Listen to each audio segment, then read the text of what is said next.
Now, I have tasted all the flavored tequilas that are in the market right now. This is the gold standard, without any question. From here on, all flavored tequilas are going to be measured by this, pure and simple.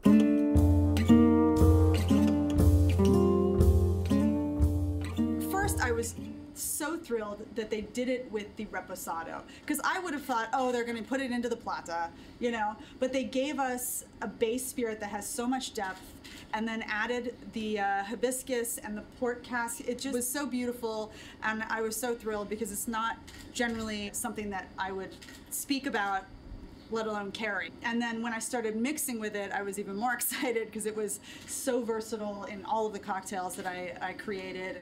When I started reviewing spirits back in the late 80s, tequila was not exactly a top-class drink at the time. And within the span of just 20 years, we have a phenomenal transformation with tequila. Tequila is one of the hottest categories in spirits right now. This is due in large part to companies like Gran Centenario, because they have brought tequila to world-class level.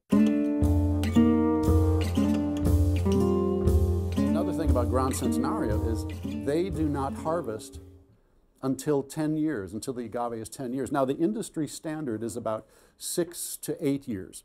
Gran Centenario believes, let's let these agaves ripen to their maximum. In fact, let's let them go off the charts. Also, something that Gran Centenario does is when they're cooking the piña, they cook them for 72 hours. The industry standard is about 40 to 48. The reason that Gran Centenario cooks them 50% longer than the industry standard is because it rounds out the juice. The agave juice is what this is all about. This is agave juice that's been fermented and distilled. So if you can possibly get the best juice, the highest quality juice that you can, why not do it? Gran Centenario pioneered using never-before-used French oak from the Limousin forest. Now, this was unheard of, because most of the distillers in Mexico use old bourbon casks, bourbon that has been aged once, or Jack Daniel's Tennessee sour mash whiskey, another very good source of barrels for the distilleries in Mexico. They pioneered using French Limousin oak only. That had never been used before. Now, French Limousin oak is important because it has a very, very tight grain, much tighter than American oak. And it also lends wonderful flavors, especially when it's new and not having been used before, but it lends flavors like vanilla bean and citrus and almost like rose petals, very exotic stuff.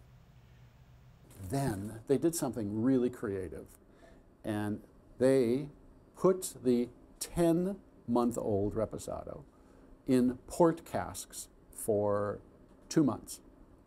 And in part, that's why this lovely color is there.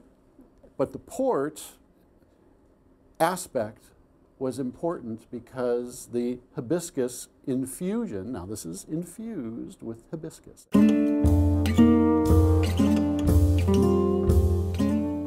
Culturally, hibiscus is very, very important in Mexico in particular, so it's really just that right theme.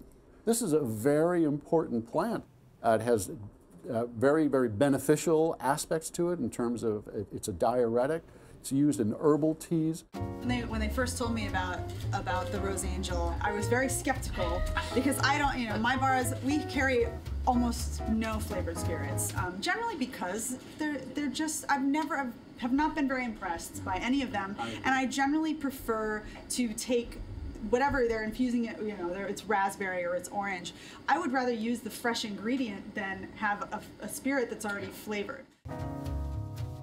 And mixing with this, it was funny because they asked me, create 2 cocktails for us, and I started playing around with it, and it was so beautiful in cocktails, and not only the classic style cocktails, but tropical cocktails, more citrus forward, savory. It just worked so well across the board, and everything that I generally like to mix reposados with, it worked with. But then because of the addition of the hibiscus and the floral notes and the extra fruit that you get from it, it was, I had sort of open season to so many different things, and I ended up giving them 6 cocktails instead of 2 because I just couldn't choose, and I said, let them choose.